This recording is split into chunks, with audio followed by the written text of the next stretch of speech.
For a long time now, I've been talking with you about the idea that there are elements within so-called progressives and the progressive movement that are actually quite anti-progressive or even regressive in some cases.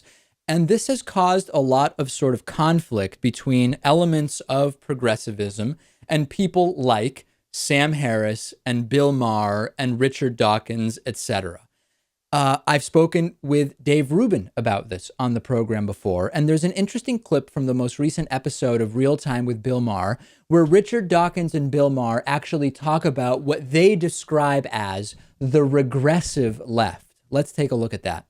Because our friend Sam Harris coined an interesting word this week, a phrase, regressive leftists. You know, the people who don't quite get it about being liberals in the world. I know you were championing somebody named Maryam Namazi, and you and our great friend Salman Rushdie got her reinstated. She was going to speak, as so many people have at universities, and then they get disinvited because she's an ex-Muslim and was just speaking her mind, but apparently that's hate speech in this world. So what did you and Salman... I am shocked about the way on university campuses the principle of free speech, when I think that the old university I went to, University of California at Berkeley, the free speech movement in the 1960s, what a betrayal we're seeing now. Right. With campuses all over the Western world, all over America and Britain, are denying people the right to come and speak at campuses. If you can't speak your mind on a university campus, where can you? I mean, that's what universities are about. It's about free speech. It's about being brought...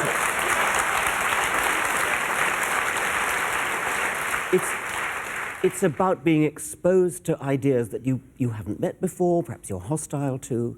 If you only ever get exposed to ideas that you agree with, what kind of a university would that be? But also this notion that somehow Islam and Muslims are this protected species, that if we talk about them at all or criticize at all, it's somehow hurting or humiliating Muslims.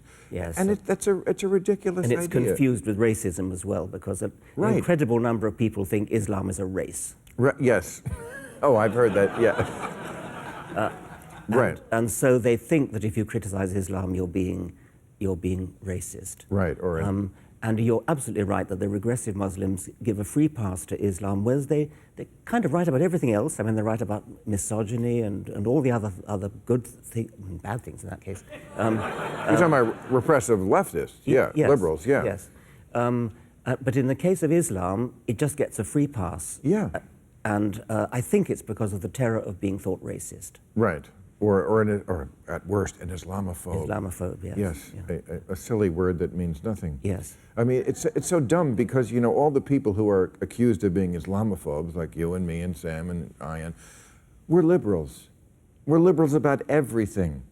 Yes. I mean, from the time I was a child in my home, I was 7 years old when my parents told me, we're for Kennedy, and him trying to let black people go to college in the South. I didn't even know who black people were. There weren't any in my town.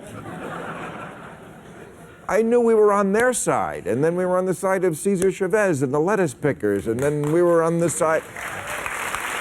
Then we were on the side of the women's movement and poor and the minorities, whatever it was, gay people, the disabled, the abused, the molested. I had an interview some time ago, maybe about a year or so ago, with Dave Rubin, host of the Rubin Report, where we discussed exactly this. And there are so many different elements to this that it is really difficult to discuss concisely. But I think that the absolute most important element of this is that sometimes elements of the progressive movement get lost in talking points and generalities in a way that makes them support ideas or values that are not truly progressive. The one that is addressed by Richard Dawkins and Bill Maher, the idea around criticism of Islam and Muslims, is one that we have identified. We have also identified one around the Israeli-Palestinian conflict. I mean, just today, I received a bunch of emails from people saying, David, Israelis just killed more Palestinians. You have to condemn it. And indeed, the Palestinian Authority condemned Israel for killing 2 Palestinians. when you look at the actual information, the two Palestinians killed were attackers. One, a 19-year-old law student who killed two Jewish Israeli men and was in a shootout with Israeli troops after he grabbed one of his victim's guns and started firing. When you read the reports from many progressive media outlets, you hear, Israel, they killed Palestinians. The reality is these were individuals who killed others. They murdered someone and took their gun. The other was Fadi Aloun, a resident of the eastern Jerusalem neighborhood of Isawiya, who was killed yesterday morning while being pursued by police officers after stabbing a 15-year-old Israeli teen in Jerusalem. One person had just murdered someone and taken their gun. The other was in a police chase after stabbing a kid. When would progressives apply the same standard anywhere else? We have to be thinking more critically here.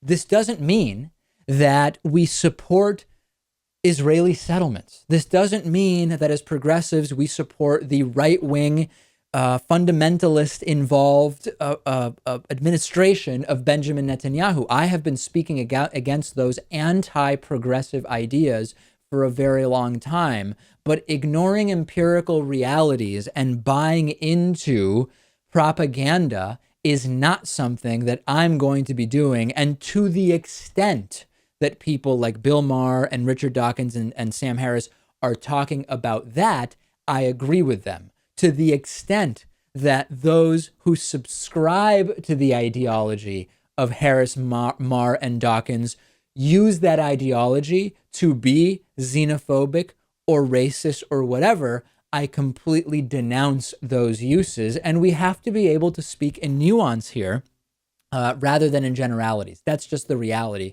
Very interesting clip from the Bill Maher program.